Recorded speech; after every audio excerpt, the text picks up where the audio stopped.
Welcome to జై Telangana TV. ముందుగా headlines చూద్దాం.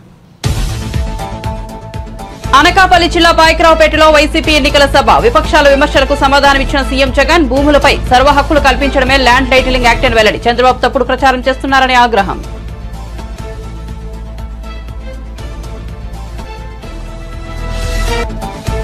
కోనసీమ జిల్లా మండపేటలో వారాహి విజయవేరి సభ. మన ఆస్తి పత్రాలపై జగన్ హక్కు ఏంటన్న పవన్ కళ్యాణ్. ఈ విషయంపై ప్రజలు నిలదీయాలని పిలుపు. జగన్ కు వైసీపీకి ప్రజలు పొలిటికల్ హాలిడే ప్రకటించాలని వ్యాఖ్యలు.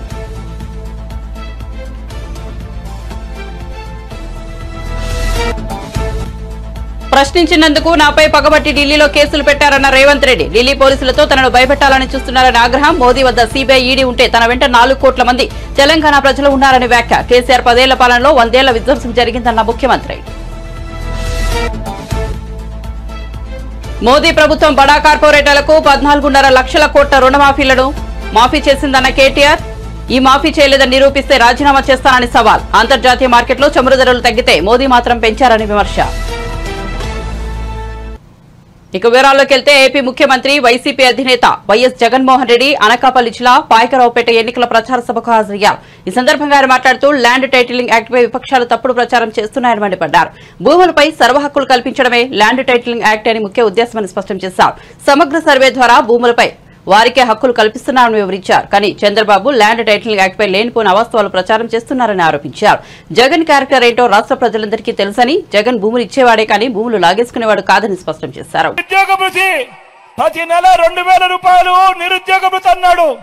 నేను అడుగుతా ఉన్నా 5 సంవత్సరాలు చంద్రబాబు పాలన అంటే 60 నెలలు ఇంటూ నెలకు 2000 రూపాయలు అంటే ప్రతి ఇంటికి 1,20,000 రూపాయలు ఎవరికి ఇచ్చాడు అని అడుగుతా ఉన్నారు మీ బిడ్డ. 2 చేతులు పైకెత్తాలి.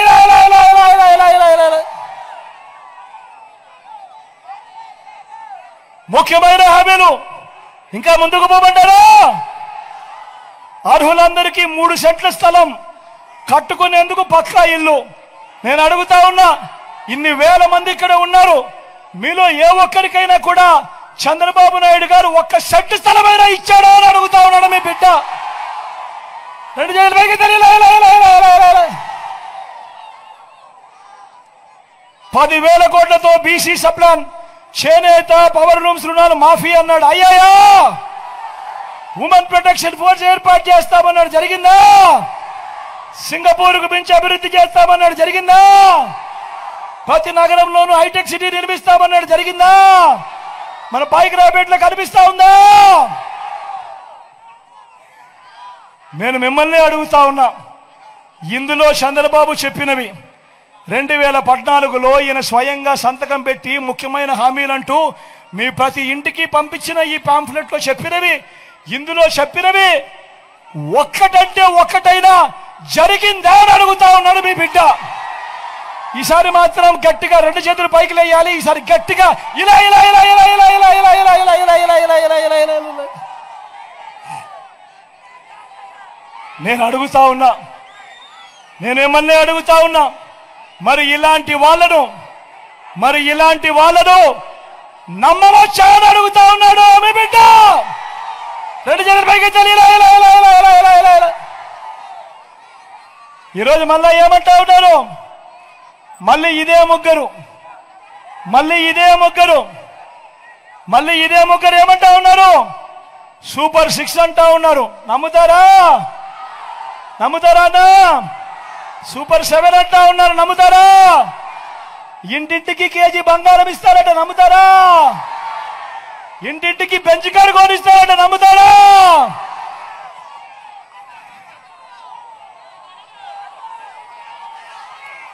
ఆలోచన చేయమని మిమ్మల్ని అందరినీ కూడా కోరుతా ఉన్నా. ఇలాంటి అబద్ధాలు, ఇలాంటి మోసాల మధ్య ఎన్నికలు జరుగుతూ ఉన్నాయి.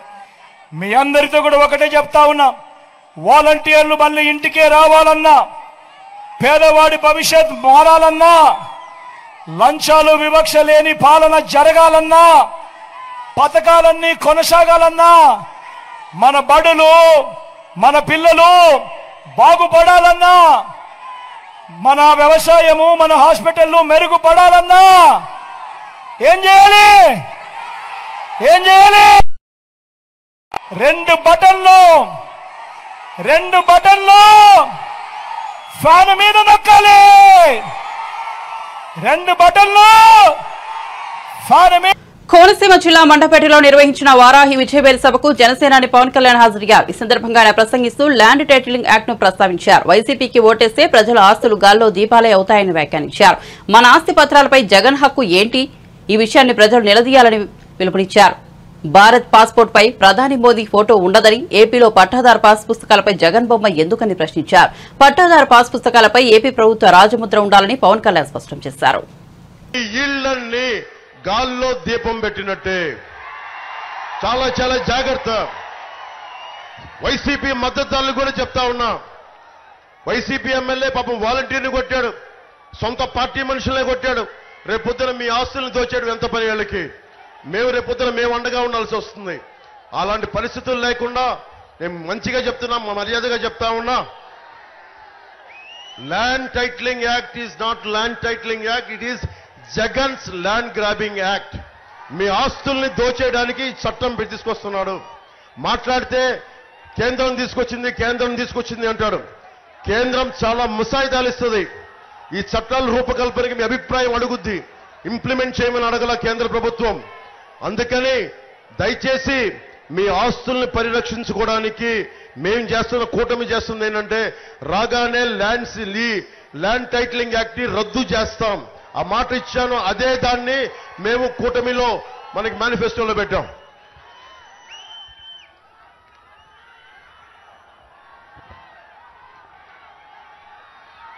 ముఖ్యంగా ఆరోగ్య బీమా, నేను కొన్ని కీలకమని చెప్పి వదిలేస్తున్నాను.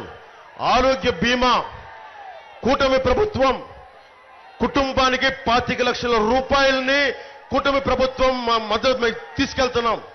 మీకు ఏ జబ్బు వచ్చినా, ఏ కష్టం వచ్చినా, హాస్పిటల్కి వెళ్లే ఖర్చులకి 2 లక్షలు 3 లక్షలు కాకుండా కుటుంబానికి 25 లక్షల రూపాయల వరకు ప్రీమియం ప్రభుత్వం ఇన్సూరెన్స్ కంపెనీల ద్వారా చెల్లించే బాధ్యత కూటమి ప్రభుత్వం తీసుకుంటుంది.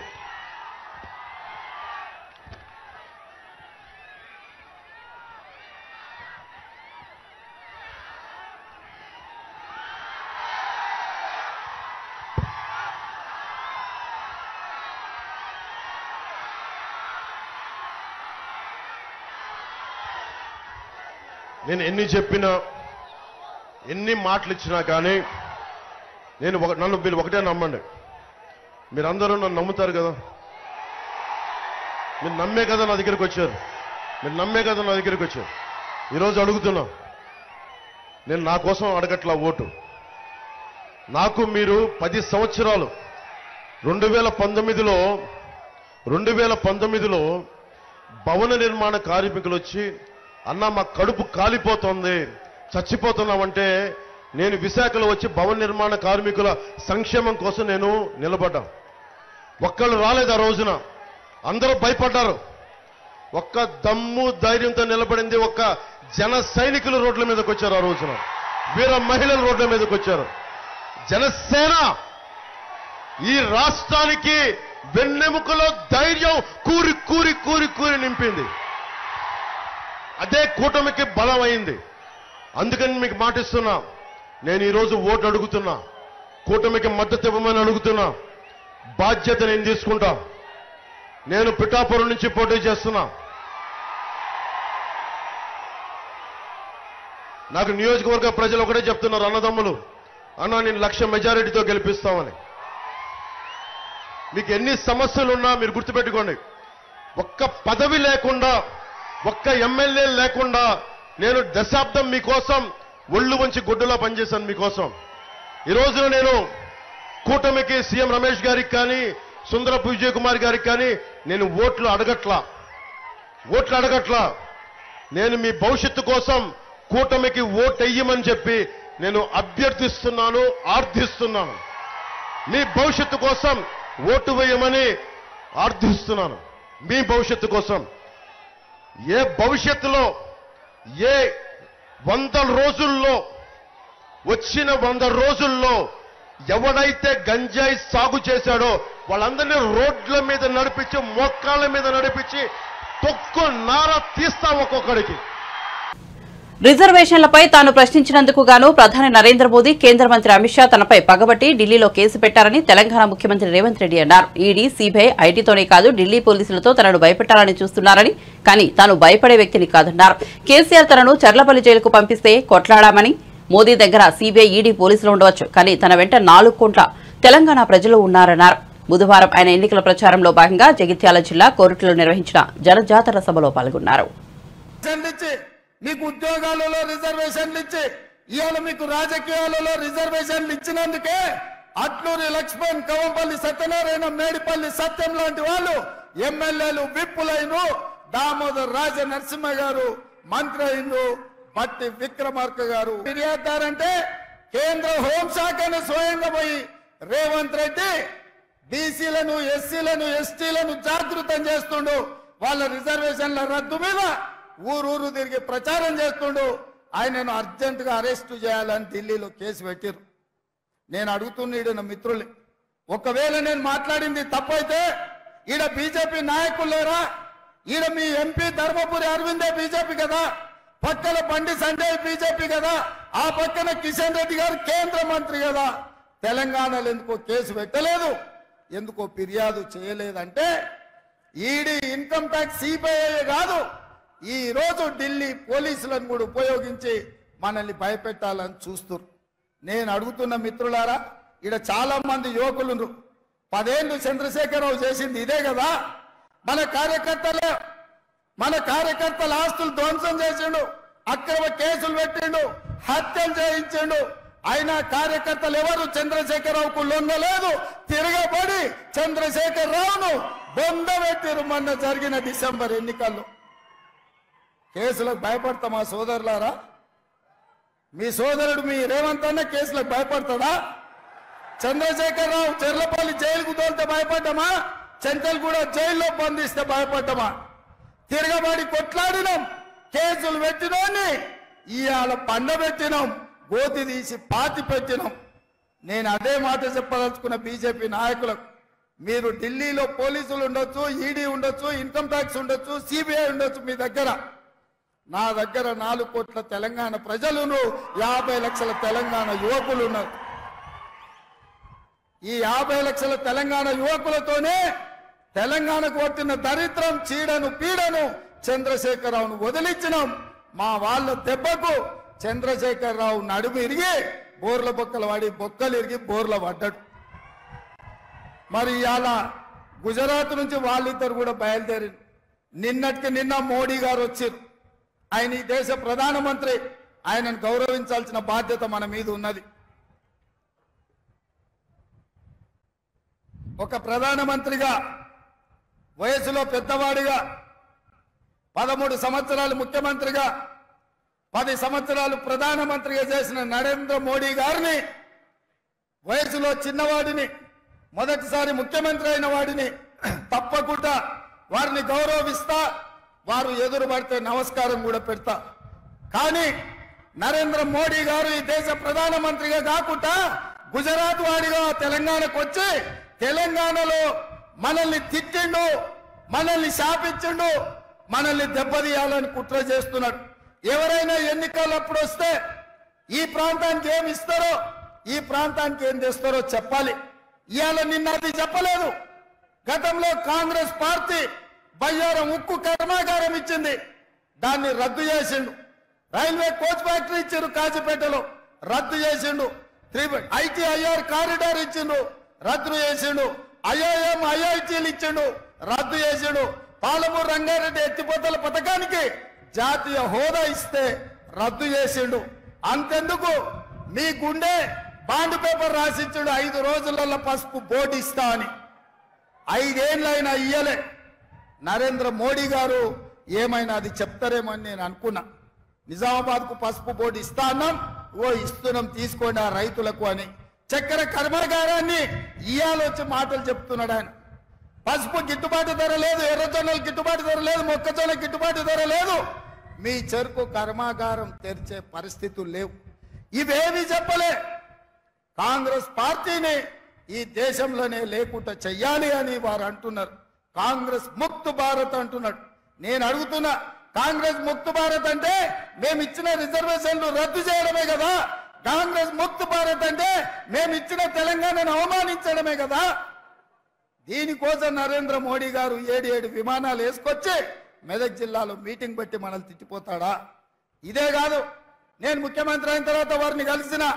హైదరాబాద్ నగరానికి మెట్రో రైలు కావాలి, మా నగరం విస్తరించింది, విశ్వ నగరం అయ్యింది, దీనికి మెట్రో రైలుకు అనుమతులు ఇవ్వండి, నిధులు ఇవ్వండి అన్న పైసి ఇవ్వలే, ఆ మాట ఊసెత్తలే. మూసీ రివర్ ఇవాళ మురికి కూపంగా మారింది. హైదరాబాద్ లో ఉండే కాలుష్యం అంతా మూసీ చెరువులోనే, మూసీ రివర్ లోనే పోతుంది.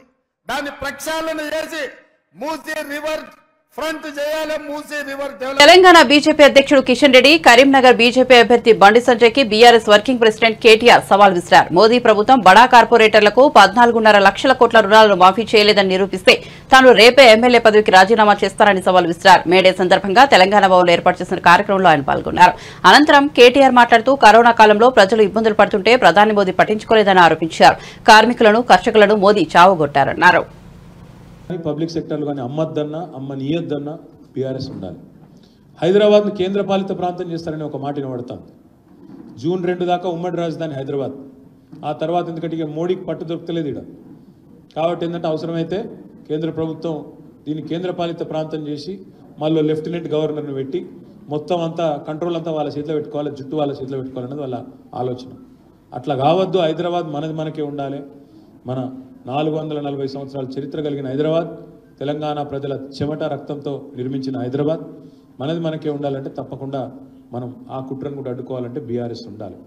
అదేవిధంగా ఇప్పుడు గోదావరి నీళ్ళని తీసుకుపోయి కిందికి కలుపుతా, కావేరీలో కలుపుతా అంటాడు మోడీ. గోదావరి నీళ్ళు మన అవసరాలు తీరినాక కలిపితే పర్వాలేదు, కానీ మన అవసరాలు తీరకుండా కిందికి కొట్టబోతానంటే దాన్ని అడ్డుకోవాలంటే బీఆర్ఎస్ ఉండాలి.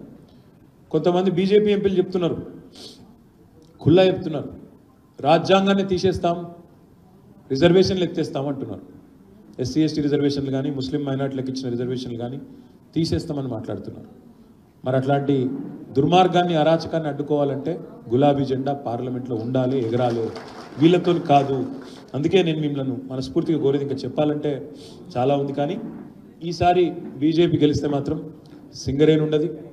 ఈసారి బీజేపీ గెలిస్తే నవరత్నాలు ఉండయి, మహారత్నాలు ఉండయి, ఏ రత్నాలు ఉండయి, అన్నీ అమ్మేస్తాడు. వాళ్ళ దోస్తుకి ఇష్టమైన దోస్తుకు మొత్తం కట్టబెడతాడు. మళ్ళీ పైసలు కూడా వేరేటోళ్ళే కావు, మీ పైసలే పెట్టి మీ వెళ్తో మీ కంటనే ఓడిపిస్తాడు. మీ ఈపీఎఫ్ పైసలే, మీ ఎల్ఐసి పైసలే, మన దగ్గర పెట్రోల్ డీజిల్ మీద దోచిన పైసలే వాళ్ళ పెద్ద పెద్ద దోస్తులకు వాళ్ళ జేబులలో పెట్టి మళ్ళీ వాళ్ళతోనే కొనిపించి ఇంత అద్భుతమైన నాటకాన్ని మోడీ గారు తీసుకొస్తారు. నేను మీ అందరితో మనస్ఫూర్తిగా ప్రార్థించేది, కార్మికులు బాగున్న నాడే, పరిశ్రమలు బాగున్న నాడే, మనం సంపద సృష్టించిన నాడే, కులాలు మతాలకు అతీతంగా మనం కలిసికట్టుగా ముందుకు కదిలినాడే జాతి నిర్మాణం జరుగుతుంది తప్ప, లేకపోతే ఎంతసేపు కులాలు మతాల పేరిట, జాతుల పేరిట విడిపోయి కొట్లాడుకుంటే ఎన్నటికి కూడా మనం ఆశించిన, మన పిల్లలకు కూడా మనం ఆశించిన భారతదేశాన్ని మనం అందించలేము. దయచేసి మీతో ప్రార్థన, కులము మతము జాతి అది అందరికీ ఉంటుంది. ఎవరు ఏ కులంలో పుట్టాలి, ఏ మతంలో పుట్టాలి మన చేతిలో లేని పని. కానీ ఇవాళ వాటిని అడ్డం పెట్టుకొని రాజకీయం చేసే సన్నాసులను మాత్రం ఒక అంట కనిపెట్టాలి. తప్పకుండా వాళ్ళకు బుద్ధి చెప్పాలి. చెప్పకపోతే ఎంతసేపు వీటిని అడ్డం పెట్టుకునే ఏ పని చేయకుండా వీటిని అడ్డం పెట్టుకునే తమ కార్యక్రమాలు నిర్వహించుకుంటూ ఉన్నారు. దీనికి అడ్డుకట్ట వేసి తప్పకుండా ఇటు రాష్ట్రంలో అరిచేతిలో వైకుంఠం చూపి గెలిచొచ్చిన కాంగ్రెస్కు కానీ, అటు 2014లో మోసం చేసిన బడాబాయ్, ఇప్పుడు ఇక్కడున్న చోటాబాయ్, బడాబాయ్ చోటాబాయ్కి ఇద్దరికి కూడా మరి బుద్ధి చెప్పాల్సిన బాధ్యత మా కార్మిక సోదరులే తీసుకోవాలని కోరుతూ, మీ స్ఫూర్తి మా సోదరుడు చెప్తున్నాడు, బీఆర్ఎస్ గవర్నమెంట్లో వాటర్ వర్క్స్ ఉద్యోగులకు కూడా హెల్త్ కార్డులు ఇప్పించినామని. చాలా చేసినామన్నా, ఇట్లా చాలా చేసినాం కానీ చెప్పుకోలేము మనం, అదో బాధ కాదు. అది కూడా అసలు విషయాలు చెప్తాను. చాలా పని చేసినాం. ఇప్పుడు నేను చెప్పిన మస్తు చదివినా, మీకే తెలియపాయి, అది మా కార్మిక విభాగానికి తెలియపాయి. మీరు ఎప్పుడు చెప్పాలి కిందికి? వాస్తవం చెప్పుకోలేము మనం, చేసినాం చాలా చెప్పుకోలే. సోషల్ మీడియాలో మల్లన్నా పుల్లన్నా తిడుతుంటే, వాడు తీయడు బుల్లెట్ మాటలు మాట్లాడుతుంటే ఈయన నెత్తి ఖరాబ్ చేసుకున్నాం. వాస్తవం అది. కాబట్టి చేసిన పని కూడా చెప్పుకోలేము మనం చక్కగా. ఇప్పుడు చేయాల్సింది ఏంటంటే పోరాటాలు చేయడంతో పాటు, చేసిన పని చెప్పుకోవడంతో పాటు రేపేం చేస్తామో కూడా చెప్పాలి. తప్పకుండా ప్రజల పక్షాన్ని నిలబడుతూ కార్మిక ఉద్యమాలకు కూడా నేను కూడా అండగా వ్యక్తిగతంగా ఉంటానని చెప్పి కూడా మళ్ళొకసారి తెలియజేస్తూ, నాకు కొద్దిగా ఆరోగ్యం బాగాలేదు కాబట్టి నాకు పోయేందుకు అనుమతి ఇవ్వాలని కూడా కోరుతూ, జై తెలంగాణ.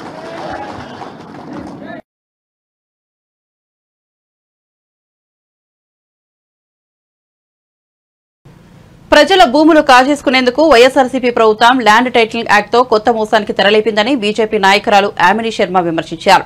కేంద్ర ప్రభుత్వం ఇచ్చిన మోడల్ డ్రాఫ్ట్ ను వైఎస్ఆర్సీపీ ప్రభుత్వం భూ దోపిడీకి అనుకూలంగా మార్చుకుని చీకటి జీవోలో తెచ్చిందని ఆరోపించారు. 5 ఏళ్లుగా వైఎస్ఆర్సీపీ నాయకులు ప్రభుత్వ దేవాదాయ భూములు దోచుకున్నారన్నారు.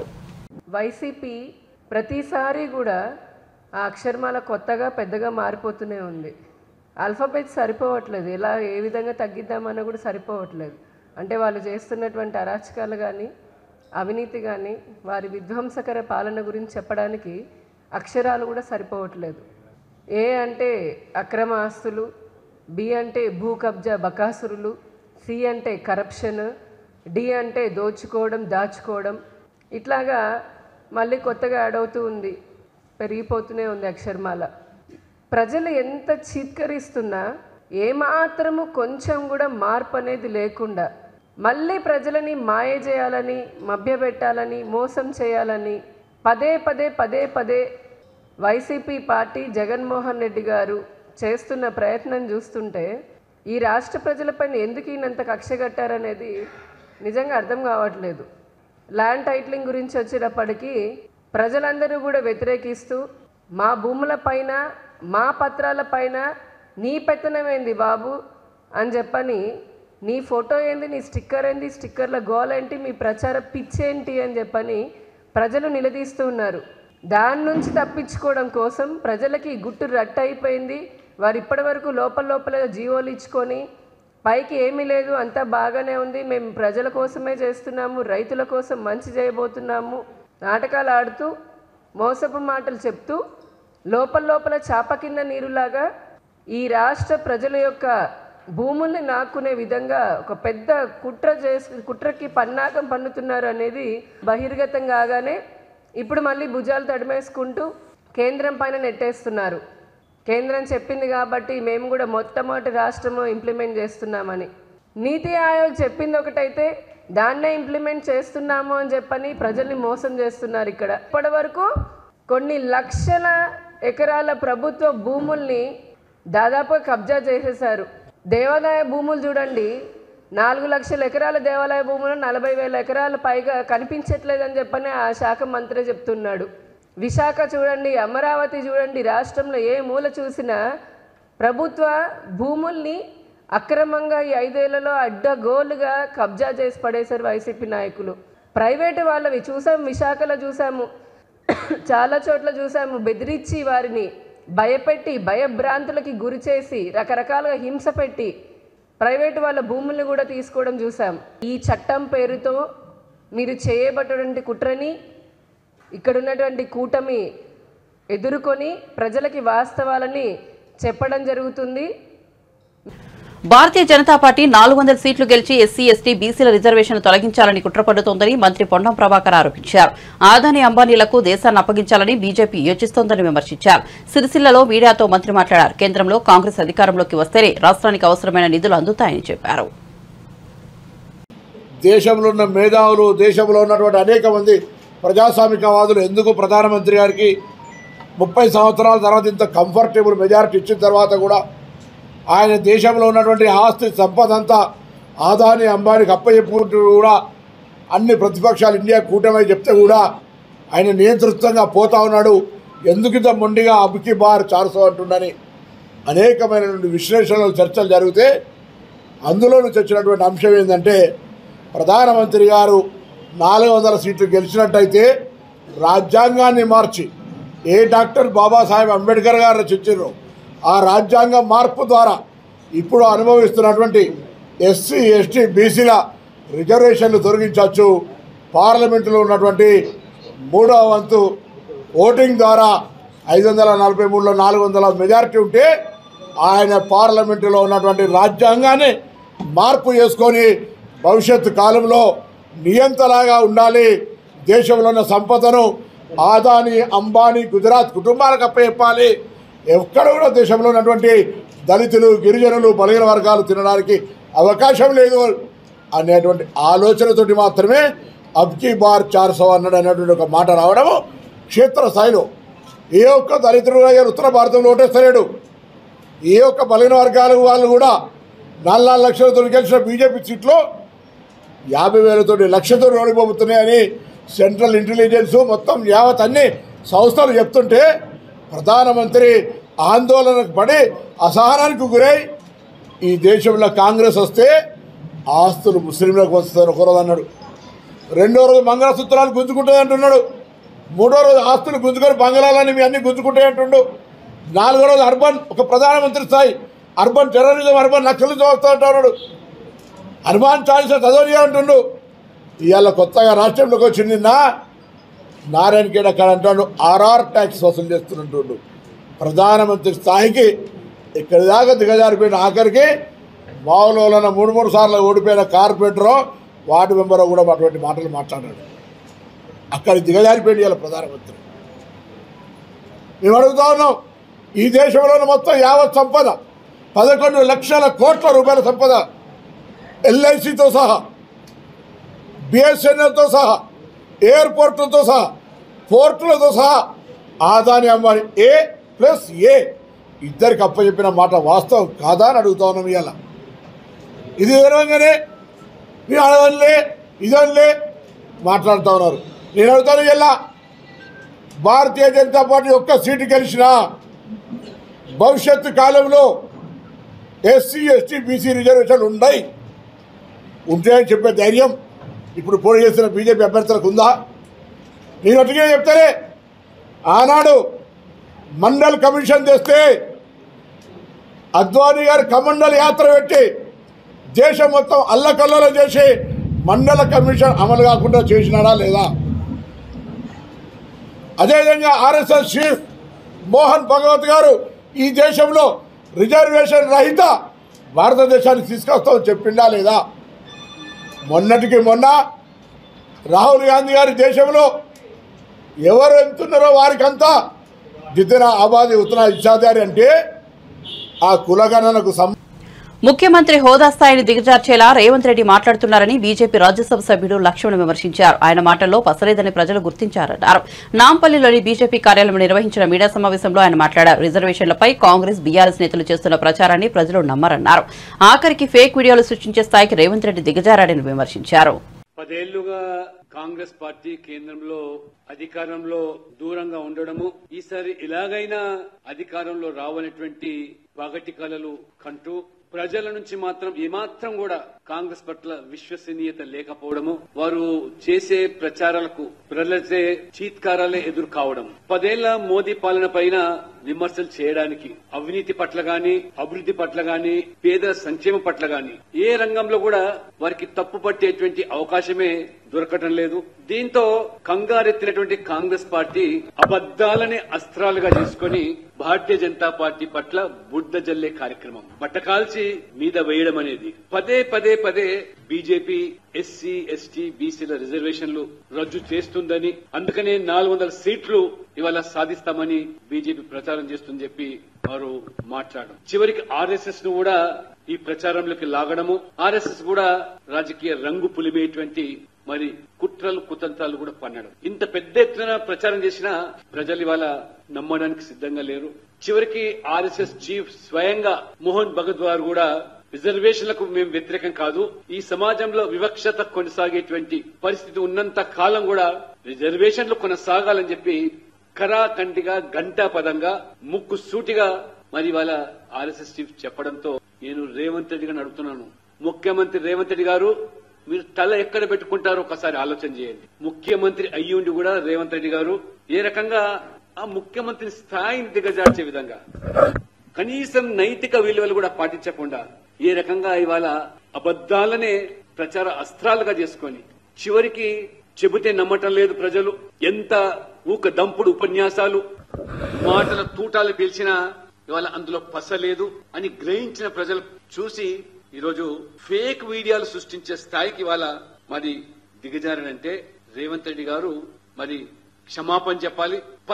పదే రాజ్యాంగాన్ని మారుస్తామని చెప్పి విష ప్రచారం అయితే చేస్తున్నారో ప్రధానమంత్రి నరేంద్ర మోడీ మొదలుకొని అమిత్ షా గారు, జేపీ నడ్డా గారు, పార్టీ యంత్రాంగం అంతా కూడా ఇవాళ చాలా స్పష్టంగా కుండ బద్దలు కొట్టి ఇవాళ రాజ్యాంగం పట్ల మాకున్నటువంటి గౌరవాన్ని వ్యక్తపరుస్తుంది. బులెటిన్ ముగించే ముందు హెడ్లైన్స్ మరోసారి చూద్దాం. అనకాపల్లి జిల్లా పాయకరావుపేటలో వైసీపీ ఎన్నికల సభ విపక్షాల విమర్శలకు సమాధానమిచ్చిన సీఎం జగన్ భూములపై సర్వ హక్కులు కల్పించడమే ల్యాండ్ టైటిలింగ్ యాక్ట్ అని వెల్లడి. చంద్రబాబు తప్పుడు ప్రచారం చేస్తున్నారని ఆగ్రహం.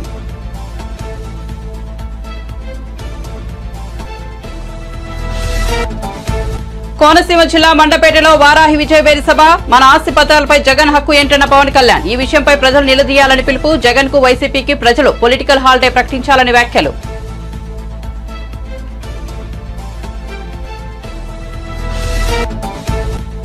ప్రశ్నించినందుకు నాపై పగబట్టి ఢిల్లీలో కేసులు పెట్టారన్న రేవంత్ రెడ్డి. ఢిల్లీ పోలీసులతో తనను భయపెట్టాలని చూస్తున్నారని ఆగ్రహం. మోదీ వద్ద సీబీఐ ఈడీ ఉంటే తన వెంట 4 కోట్ల మంది తెలంగాణ ప్రజలు ఉన్నారని వ్యాఖ్య. కేసీఆర్ 10 ఏళ్ల పాలనలో 100 ఏళ్ల విధ్వంసం జరిగిందన్న ముఖ్యమంత్రి.